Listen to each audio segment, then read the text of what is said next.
Hello students, question है two poles of height 25 metre and 35 metre, ठीक है, stand vertically on the ground.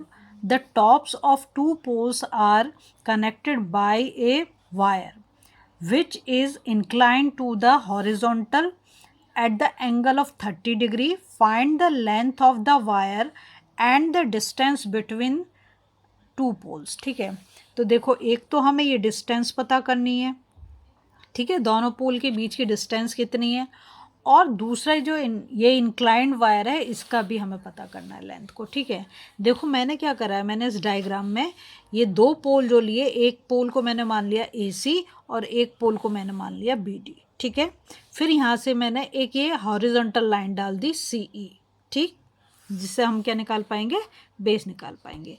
तो देखो अगर ये हाइट 25 है तो ये B से लेके ई तक की जो हाइट है ये भी तो 25 होगी ना, दोनों इक्वल होंगे. अब ये लेकिन हाइट टोटल कितनी दे रखी है, 35. तो ये वाला कितना हो गया, अगर मैं 35 से 25 को माइनस कर दूं तो मेरा DE निकल जाएगा कितना, 10. ठीक है, तो एक चीज़ तो हमें ये मिल गई. अब देखो क्या करेंगे, पहले मैं लिख देती हूँ let two poles be AC and BD. ठीक है, ये मैंने दोनों पोल्स को मान लिया है.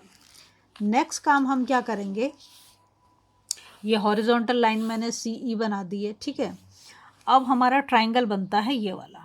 ट्राइंगल क्या बन गया हमारा, CDE. तो मैं यहाँ लिखती हूँ इन ट्राइंगल CDE. ठीक, CDE मैंने ले लिया. तो यहाँ पर जो है अब मेरे पास है, एक तो मुझे ये निकालनी है दोनों पोल्स के बीच की डिस्टेंस. तो मैं कर देती हूँ DE अपॉन CE. क्या कर रही हूँ मैं, DE अपॉन CE. अगर मैं DE अपॉन CE कर रही हूँ तो इसका मतलब क्या हो गया, ये तो हमारा परपेंडिकुलर है, ये क्या हमारा परपेंडिकुलर, और ये वाला हमारा क्या हो गया, बेस है ना. तो परपेंडिकुलर अपॉन बेस ये क्या हो जाएगा हमारा 10 है ना. तो मैं यहाँ पे लिख देती हूँ tan 30 degree is equal to tan 30 यहाँ पर. ठीक है, 30 एंगल दे रखा हमें. tan 30 की वैल्यू कितनी होती है, 1/√3 इज इक्वल टू DE मैंने अभी आपको बताया क्या करा, 35 से मैंने 25 को माइनस कर दिया तो बची हुई हाइट कितनी हो गई, 10.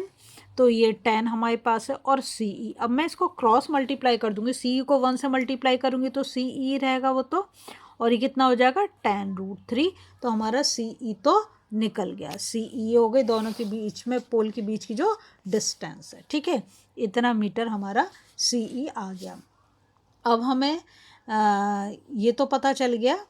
तो CE बोलें या AB बोलें, दोनों मतलब दोनों तो सेम ही होंगे ना. तो मैं यहाँ पे लिख भी देती हूँ CE is equal to AB is equal to tan√3 metre. ठीक है, अब हम फिर से इसी ट्राइंगल को लेंगे CDE को.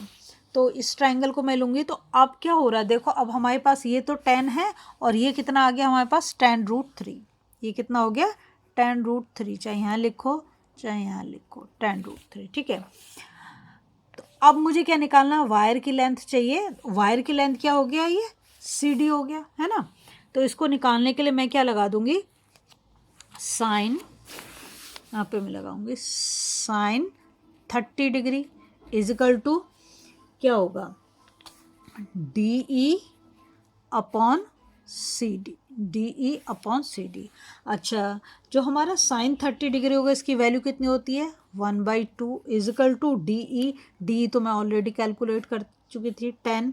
ठीक है, अपॉन CD. अब इसको मैं क्रॉस मल्टीप्लाई करूँगी तो CD 1 से मल्टीप्लाई होकर तो CD रहेगा, और ये कितना होगा 10 × 2. तो CD की कितना आ गया, 20 मीटर. तो ये क्या हो गया, length of the wire. Length of the wire equals to 20 metre. अगर आपको वीडियो पसंद आ रही प्लीज़ लाइक शेयर सब्सक्राइब जरूर करें, फॉलो जरूर करें.